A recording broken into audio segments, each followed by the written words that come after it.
आज का बाइबल का वचन प्रेरित चरित्र अध्याय 5 वचन 34 से 42 और आज का सुसमाचार यूहन्ना के अनुसार अध्याय 6 वचन 1 से 15। प्रेरित चरित्र अध्याय 34 से 42। उस समय गमलीएल नामक फरीसी जो संहिता का शास्त्री और सारी जनता में सम्मानित था, महासभा में उठ खड़ा हुआ।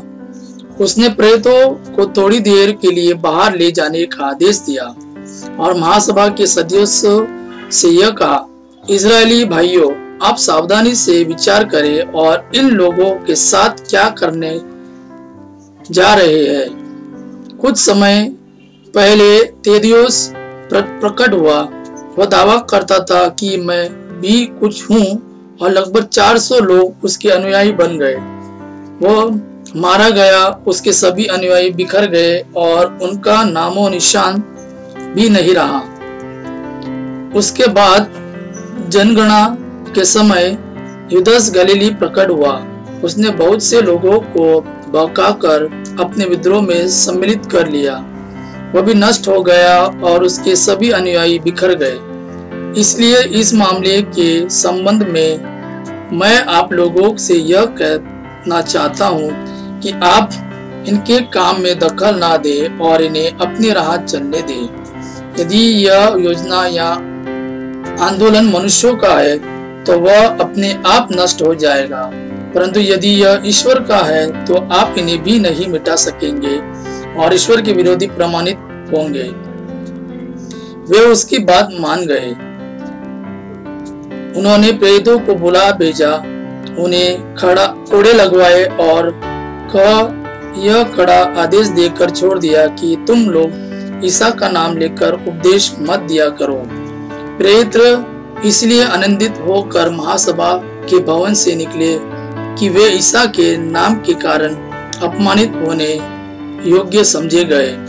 वे प्रतिदिन मंदिर में और घर घर जाकर शिक्षा देते रहे और ईसा मसीह का सुसमाचार सुनाते रहे। आज का सुसमाचार यूहन्ना के अनुसार अध्याय 6 वचन 1 से 15। इसके बाद ईसा गलीली अर्थात तिबेरियस के समुद्र के उस पार गए। एक विशाल जनसमूह उनके पीछे हो लिया, क्योंकि लोगों ने वे चमत्कार देखे थे जो ईसा बीमारों के लिए किया करते थे। ईसा पहाड़ी पर चढ़े और वहां अपने शिष्यों के साथ बैठ गए। यहूदियों का पास्का पर्व निकट था। ईसा ने अपनी आंखें ऊपर उठाई और देखा कि एक विशाल जनसमूह उनकी ओर आ रहा है। उन्होंने फिलिप से यह कहा, हम उन्हें खिलाने के लिए कहां से रोटियां खरीदें। उन्होंने फिलिप की परीक्षा लेने के लिए यह कहा। वे तो जानते ही थे कि वे क्या करेंगे।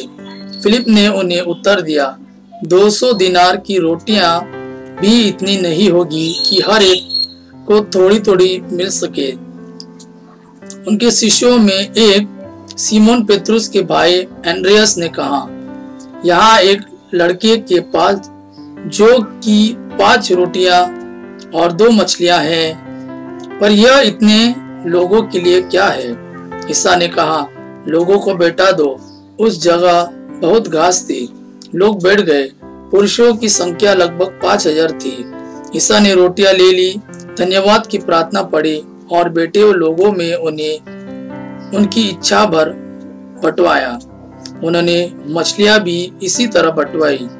जब लोग खाकर तृप्त हो गए तो ईसा ने अपने शिष्यों से कहा, बचे हुए टुकड़े बटोर लो, जिससे कुछ भी बर्बाद ना हो। इसलिए शिष्यों ने उन्हें बटोर लिया और उन टुकड़ों से 12 टोकरे भरे, जो लोगों के खाने के बाद जो कि 5 रोटियां से बच गए थे।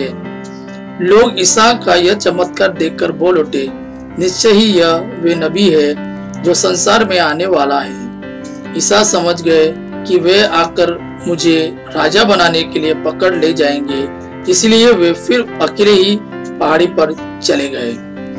यह प्रभु का वाणी है। प्रभु को धन्यवाद। आबा पिता की महिमा और पुत्र यीशु का प्रेम आप पर सदा सर्वदा बना रहे। आमीन।